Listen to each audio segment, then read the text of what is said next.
Hello दोस्तों, स्वागत है आपका यूट्यूब चैनल प्रगति कोचिंग सेंटर में। दोस्तों, मैं हूं आलोक यादव और आज हम लोग पढ़ने वाले हैं मानव नेत्र का अति लघु उत्तरीय। दोस्तों, पहला क्वेश्चन है, नेत्र के उस गुण को जो विभिन्न दूरियों पर स्थित वस्तुओं को फोकस करने में सहायक करता है उसे क्या कहते हैं? तो इसका उत्तर हो जाएगा, नेत्र के उस गुण को समंजन क्षमता कहते हैं जो विभिन्न दूरियों पर स्थित वस्तुओं को फोकस करने में सहायक करता है। उसको क्या कहते हैं? समंजन। दूसरा क्वेश्चन है दोस्तों, क्या भिन्न भिन्न दूरियों पर स्थित वस्तुओं के प्रतिबिंब को फोकस करने के लिए नेत्र लेंस की फोकस दूरी सिलियरी पेशियों द्वारा परिवर्तित होती है?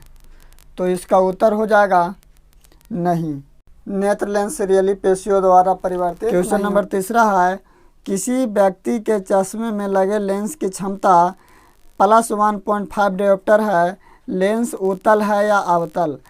तो इसका उत्तर हो जाएगा, चूंकि लेंस की क्षमता धनात्मक है इसलिए लेंस उत्तल होगा,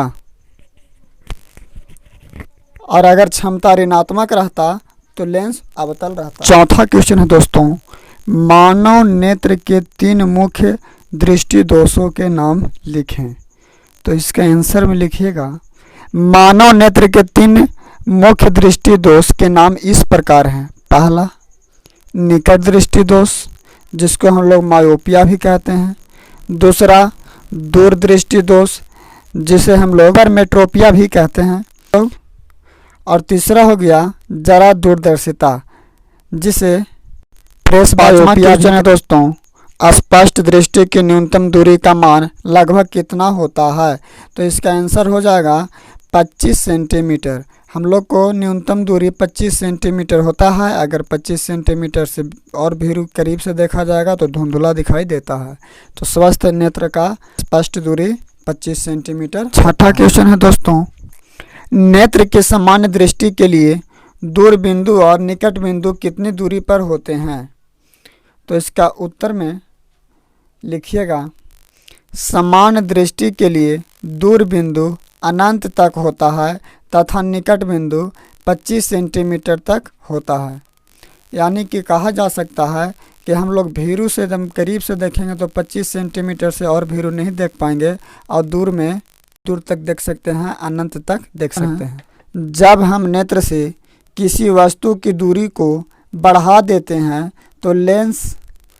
तो नेत्र से प्रतिबिंब की दूरी क्या होता है? तो इसका उत्तर में हो जाएगा, प्रतिबिंब की दूरी अपवर्तित रहता है क्योंकि नेत्र में समंजन क्षमता पाया जाता है। आठवां क्वेश्चन है दोस्तों, एक व्यक्ति जिसका नेत्र निकट दृष्टि दोष से ग्रसित है 1.5 मीटर से अधिक दूरी पर की वस्तुओं को स्पष्ट नहीं देख पाता है, सामान्यतः दृष्टि प्राप्त करने के लिए उसे किस प्रकार के लेंस की आवश्यकता होगी? तो इसका उत्तर हो जाएगा, सामान्यतः दृष्टि प्राप्त करने के लिए उसे अवतल लेंस की आवश्यकता होगा। वो अवतल लेंस लगाएगा तो उसको नॉर्मल अपना दिखने लगेगा। 9वां क्वेश्चन है दोस्तों, एक विद्यार्थी अपने क्लास के अंतिम पंक्ति में बैठने पर ब्लैक बोर्ड पर के किसी लिखावट को स्पष्ट रूप से नहीं देख पाता है। उसकी आंख किस दृष्टि दोष से ग्रसित है? उस दोष को दूर करने के लिए उसे किस प्रकार के लेंस का व्यवहार करना चाहिए? मतलब जो विद्यार्थी है क्लास के पिछला बेंच पर बैठा हुआ है और उसको स्पष्ट रूप से दिखाई नहीं देता है ब्लैक बोर्ड पर जो लिखा हुआ है, तो उसको कौन सा लेंस का व्यवहार करना चाहिए? तो उसका उत्तर में लिखिएगा, विद्यार्थी निकट दृष्टि दोष से ग्रसित है। इस दोष को दूर करने के लिए उसे अवतल लेंस का व्यवहार करना। 10वां क्वेश्चन है दोस्तों, नेत्र लेंस की फोकस दूरी कम हो जाने से कौन सा दृष्टि दोष होता है? तो इसका उत्तर हो जाएगा, नेत्र लेंस की फोकस दूरी कम हो जाने से निकट दृष्टि दोष होता है। 11 वाला क्वेश्चन है दोस्तों, एक व्यक्ति के चश्मे में अवतल लेंस लगा है, वह किस दृष्टि दोष से पीड़ित है?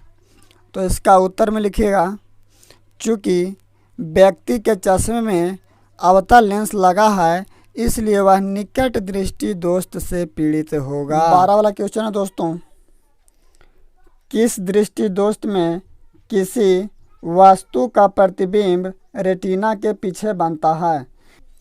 तो इसका उत्तर हो जाएगा, दीर्घ दृष्टि दोष में किसी वस्तु का प्रतिबिंब रेटिना के पीछे बनता है। 13वां क्वेश्चन है दोस्तों, दीर्घ दृष्टि दोष किस प्रकार के लेंस द्वारा दूर किया जाता है?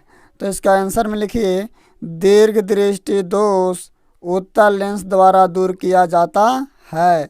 यानी कि उत्तल लेंस से दूर दृष्टि दोष और अवतल लेंस से निकट दृष्टि दोष को दूर किया जा। 14 वाला क्वेश्चन है, तारों के टिमटिमाने की व्याख्या किस सिद्धांत पर आधारित है? तारों का टिमटिमाना वायुमंडलीय अपवर्तन के सिद्धांत पर आधारित है।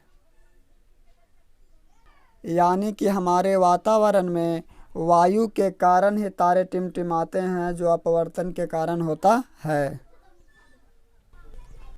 श्वेत प्रकाश के विभिन्न वर्णों के विभक्त होने की घटना को क्या कहते हैं? तो इसका उत्तर होगा वर्ण विक्षेपण। यानी कि जो श्वेत प्रकाश के विभिन्न वर्णों के विभक्त होने की घटना को हम लोग क्या कहते हैं? वर्ण विक्षेपण कहलाता है। यानी कि जो हमारा श्वेत प्रकाश आता है सूर्य से, उसको में 7 कलर रहता है और वो विक्षेपण प्रिज्म के कारण होता है। 16वां क्वेश्चन है, जब श्वेत प्रकाश एक प्रिज्म से होकर गुजरता है तो किस वर्ण का प्रकाश सबसे अधिक विचलित होता है और किस वर्ण का सबसे कम विचलित होता है? तो इसका उत्तर में लिखिएगा, बैंगनी रंग का प्रकाश सबसे अधिक विचलित होता है तथा लाल रंग का सबसे कम विचलित होता है। यानी कि लाल जो होगा वो कम विचलित होगा, इसलिए वो ज़्यादा मतलब स्पष्ट रूप से दिखाई देता है, और बैंगनी ज़्यादा विचलित हो जाने के कारण वो हमें स्पष्ट रूप से दिखाई नहीं दे पाता है और उसका विक्षेपण कम होता है। 17 वाला क्वेश्चन है, क्या प्रकाश का रंग प्रकाश तरंगों के तरंगदैर्घ्य पर निर्भर करता है? तो इसका आंसर लिखिएगा, हाँ, प्रकाश का रंग प्रकाश तरंगों के तरंगदैर्घ्य पर निर्भर करता है। प्रकाश के किस रंग के लिए तरंगदैर्घ्य अधिकतम होता है? तो इसके आंसर में हो जाएगा, प्रकाश के लाल रंग के लिए तरंगदैर्घ्य अधिकतम होता है। 19 वाला क्वेश्चन है दोस्तों, लाल रंग दूर से भी देखने पर लाल क्यों दिखाई पड़ता है? बहुत ही अच्छा क्वेश्चन है। तो इसका उत्तर में लिखना, लाल रंग के दूर से देखने पर भी लाल इसलिए दिखाई पड़ता है क्योंकि इसका तरंगदैर्घ्य सबसे अधिक होता है तथा विचलन सबसे कम होता है। यानी कि बहुत ही कम विचलन हो पाता है और इसका तरंगदैर्घ्य बहुत अधिक होता है। 20 वाला क्वेश्चन है आपका, क्या कारण है कि आकाश का रंग नीला दिखाई पड़ता है? तो इसका आंसर में हो जाएगा, प्रकाश के प्रकीर्णन के